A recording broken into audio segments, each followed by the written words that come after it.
यीशु मसीह के सामर्थ्य नाम में जय मसीह की। दोस्तों, स्वागत करते हैं शुभ समाचार जीसस वचन चैनल में। आज का पवित्र वचन है 5000 पुरुषों को खिलाना।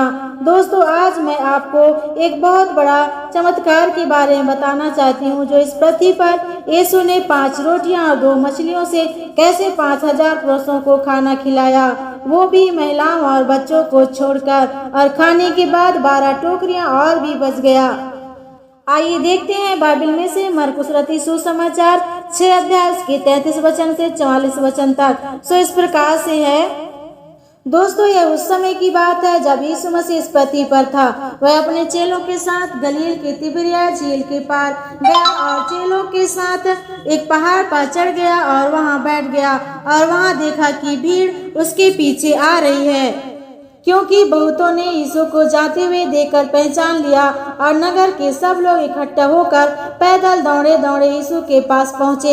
यीशु ने भीड़ को देखा और उन पर तरस खाया, क्योंकि वे उन भेड़ों के समान थे जिनका कोई रखवाला न हो। और यीशु ने उनको बहुत सी बातें सिखाने लगा। जब दिन बहुत ढल गया तो चेलों ने यीशु मसीह से कहा, ये सुनसान जगह है और दिन बहुत ढल गया है। इन्हें विदा कर कि चारों ओर के गांव और बस्तियों में जाकर अपने लिए कुछ खाने को मोल ले। यीशु ने अपने चेलों से कहा, उन्हें खाने को तुम ही दो। यीशु ने ये बात अपने चेलों को परखने के लिए कहा था। यीशु जानता था कि वे क्या करेगा। फिलिपुस ने कहा, 200 दीनार की रोटियां भी पूरी न होगी कि उनमें से हर एक थोड़ा थोड़ा मिल जाए।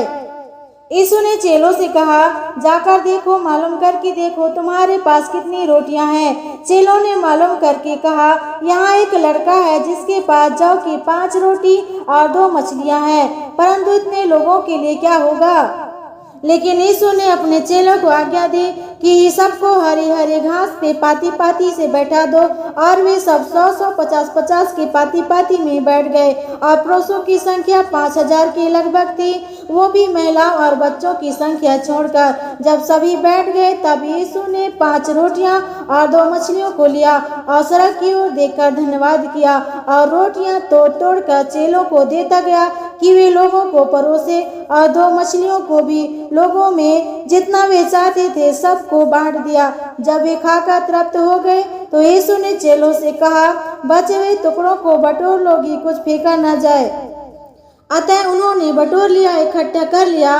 तब 12 टोकरियां भर गई। दोस्तों, आइए देखते हैं कि इसमें से हमें क्या सीख मिलती है। दोस्तों, हमें इसमें से ये सीख मिलती है कि जैसे लोगों ने भीड़ ने यीशु मसीह के बड़े बड़े अद्भुत काम को देखे, चिन्ह और चमत्कार को देखे, स्वर्गराज की बातों को सुने तो यीशु मसीह के पीछे हो लिया, वैसे ही दोस्तों, जब परमेश्वर हमारे जीवनों में काम करता है तो परमेश्वर के अद्भुत कामों के द्वारा, परमेश्वर के स्वर्गराज की बातों के द्वारा हमें भी परमेश्वर के पीछे हो लेना चाहिए। और दूसरी बात हम देखते हैं कि यीशु मसीह तरस खाने वाला परमेश्वर है। पहली बात हम देखते हैं कि यीशु मसीह चंगा करने वाला, और दूसरी बात हम देखते हैं कि यीशु तरस खाने वाला परमेश्वर है। यीशु मसीह ने भीड़ को देखा और उस पर तरस खाया, क्योंकि वे उन भेड़ों के समान थे जिनका कोई रखवाला ना हो। क्योंकि वह भीड़ अब तक अपने अपने बीमारियों में पड़े हुए थे। कोई दुष्ट आत्माओं से ग्रसित था तो कोई तकलीफों में था, हर कोई के पास समस्या था। इसलिए वह एक आशा के साथ यीशु मसीह के पास दौड़े दौड़े आए, क्योंकि उन्हें चंगा करने वाला, समस्याओं को से छुड़ाने वाला कोई नहीं था। वह सब भटकी हुई भेड़ों के समान थे।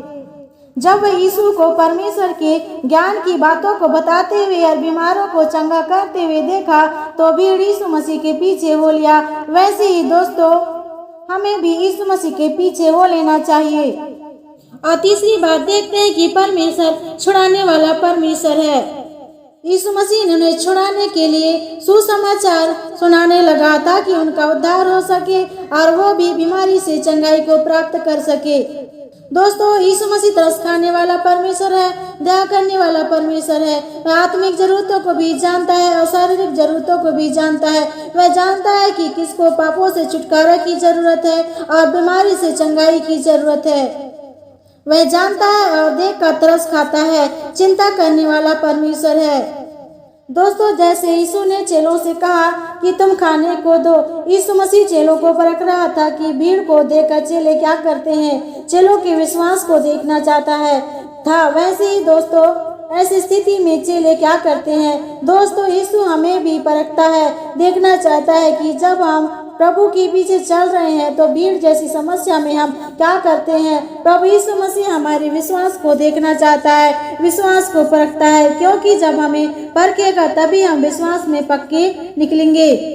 और जैसे हम देखते हैं दोस्तों कि चेलों ने कहा कि 200 दिनार की रोटियां भी मोल ले आए तो भी उनके लिए नहीं होगा, क्योंकि भीड़ बड़ी है। दोस्तों जैसे चेलों ने भीड़ को देखा, भीड़ से बड़ी समस्या को देख रहे थे, लेकिन भीड़ में बड़ा जो है उसको नहीं देख रहे थे। जो प्रभु यीशु मसीह उनके पास में है, जो समस्या को हल करने वाला है, जो उनके पास में बैठा है, उसको नहीं देख रहे थे। वैसे ही दोस्तों हमारे जीवन में भी भीड़ जैसी बड़ी समस्या हो सकती है, लेकिन हमारी समस्याओं से बड़ा हमारा प्रभु यीशु मसीह है। हम अपने आंखों को उस समस्या की ओर नहीं बल्कि यीशु मसीह की ओर लगाना चाहिए, क्योंकि यीशु मसीह सबको ठीक करेगा। आज जैसे यीशु ने चेलों से कहा, जाकर देखो तुम्हारे पास क्या है, तुम्हारे पास कितनी रोटियां हैं, उन्हें मालूम करके बताओ कि क्या है। तो चेलों ने कहा कि 5 रोटियां और 2 मछली। दोस्तों प्रभु यीशु मसीह सबको जानता है कि किसके पास क्या है, किसके पास रोटी है, लेकिन यीशु मसीह जानना चाहता है कि कौन मेरी आज्ञा का पालन करता है या नहीं। इसलिए यीशु ने अपने चेलों से कहा कि जाकर देखो, मालूम करके देखो कि किसके पास रोटियां हैं। दोस्तों हमें भी परमेश्वर का आज्ञा पालन करना जरूरी है। प्रभु असंभव को संभव करने वाला परमेश्वर है। जब चेलों ने कहा कि 5 रोटियां और 2 मछलियां हैं, तो यीशु मसीह ने कहा चेलों से कि तुम उन्हें पाती पाती में बैठा दो।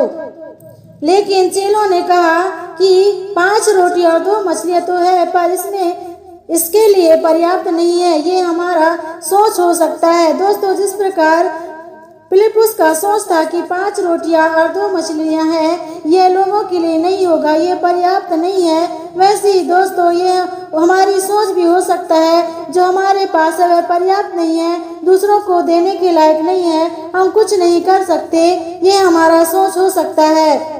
लेकिन हमारा प्रभु यीशु मसीह असंभव को संभव करने वाला है। वह 5000 क्या पूरे संसार को भी 5 रोटी और 2 मछलियों से पूरे संसार को खाना खिला सकता है। वह सामर्थी परमेश्वर है। दोस्तों हमें अपनी चीजों को प्रभु के पास लाना है ताकि प्रभु हमारी चीजों में आशीष को दे।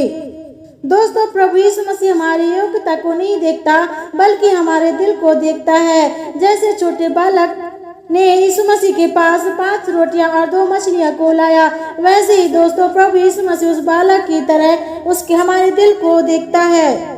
दोस्तों हमारे दिल को छोटे बच्चे के समान प्रभु के पास लाना है। जैसे बालक ने अपने रोटी को छुपाया नहीं बल्कि प्रभु के पास लाया, वैसे ही दोस्तों अपने को जो भी हमारे पास है प्रभु को देना है, तब प्रभु उसमें आशीष को देगा। और जैसे ही रोटी यीशु के पास आया, यीशु ने कहा लोगों को पाती पाती में बैठा दो। मतलब यीशु अनुशासन में सिखाता है। परमेश्वर हमारे जीवन में अनुशासन को चाहता है। और जैसे यीशु ने धन्यवाद करके रोटियां को तोड़ तोड़ कर चेलों से कहा कि इसे लोगों में बांट दो, प्रभु अपने कामों को करने को कहता है, वैसे हमें प्रभु कहते हैं मेरे वचन को जो जीवन की रोटी है लोगों में बांट दो। दोस्तों हमें प्रभु का आज्ञा पालन करते रहना है और वचनों को बांटते रहना है। आज जैसे लोगों ने रोटी खाकर तृप्त हो गए, वैसे ही आत्मिक भोजन से लोग तृप्त होना चाहिए। और जब लोग खा चुके तब 12 टोकरी भी बच गए। वैसे ही दोस्तों प्रभु ने जो प्रार्थना के द्वारा आशीष मिला है, जो उसे व्यर्थ नहीं गंवाना चाहिए। जो प्रभु यीशु मसीह ने हमें दिया है, जो प्रार्थना के द्वारा हमें आशीष मिला है, उसको व्यर्थ नहीं गंवाना चाहिए। फिलिपियोस का 4 अध्याय के 6 वचन में लिखा है, किसी भी बात की चिंता मत करो, परंतु हर एक बात में तुम्हारी निवेदन प्रार्थना और विनती के द्वारा धन्यवाद के साथ परमेश्वर के साथ सम्मुख किए जाएं। और पहला थिस्सलुनीकियों 5 अध्याय उसके 18 वचन, हर एक बात में धन्यवाद करो क्योंकि तुम्हारे लिए मसीह यीशु में परमेश्वर की यही इच्छा है। दोस्तों हमें हर एक बातों में परमेश्वर का धन्यवाद करते रहना है, क्योंकि परमेश्वर की यही इच्छा है कि हम हर एक अपने कामों में, अपने कार्यों में परमेश्वर का धन्यवाद करते रहें। सो प्रियो, इन्हीं वचनों के द्वारा परमेश्वर आपको बहुत ऐसे ब्लेस करे। आमीन। God bless you. जय मसीह की।